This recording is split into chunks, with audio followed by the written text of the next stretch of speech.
சுய் ஓ. இவர் ஒரு ஜப்பானிய குரு. அவரை காண வெகு தொலைவிலிருந்து வந்திருந்தான் ஒருவன். ஞானம் பெற விரும்பினான். அவரின் சீடனாக வேண்டினான். சீடனானான். பயிற்சி தர ஆரம்பித்தார் சுய் ஓ. 1 மாதம் தங்கி தியானம் செய், ஞானம் வரும், வராவிட்டால் வா. 1 மாதம் போனது, ஞானம் ஒன்றும் வரவில்லை. வந்து நின்றான். இன்னும் ஒரு அரை மாதம் தியானம் செய், ஞானம் வரும், வராவிட்டால் வா. இன்னும் அரை மாதம் போனது, ஞானம் அப்படியும் வரவில்லை. வந்து நின்றான். மேலும் 1 வாரம் தியானம் செய், ஞானம் வரலாம். சீடன் கேட்டான், ஒருவேளை வராவிட்டால் குருவே? குரு சொன்னார், நிச்சயம் வரும். ஒரே ஒரு வழி இருக்கிறது, சொல்கிறேன், வராவிட்டால் வா. மேலும் 1 வாரமும் போனது. வர வேண்டிய ஞானம் இன்னும் வரவில்லை. தயங்கியபடி வந்து நின்றான். முடிவாய் சொல்லிவிட்டார் சுய் ஓ.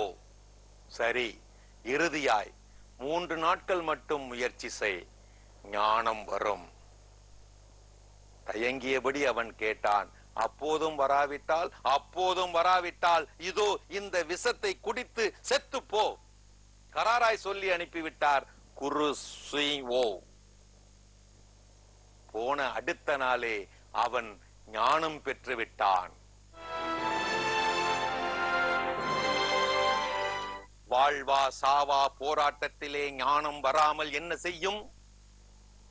நெருக்கடி. அது ஞானத்தின் திறவுகோல். நதியை போன்றது ஞானம். எவ்வளவுக்கு எவ்வளவு ஆழமானதோ அவ்வளவுக்கு அவ்வளவு அமைதியானது. பில் கேட்ஸின் ஞானமிக்க வார்த்தைகள் இவை. நல்ல முடிவுகள் நல்ல அனுபவங்களில் இருந்து பிறக்கின்றன. ஆனால் நல்ல அனுபவங்களோ தவறான முடிவுகளில் இருந்து பிறக்கின்றன.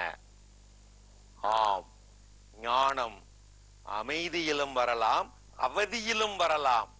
அன்பை வாங்கும் போதும் வரலாம், அறை வாங்கும் போதும் வரலாம்.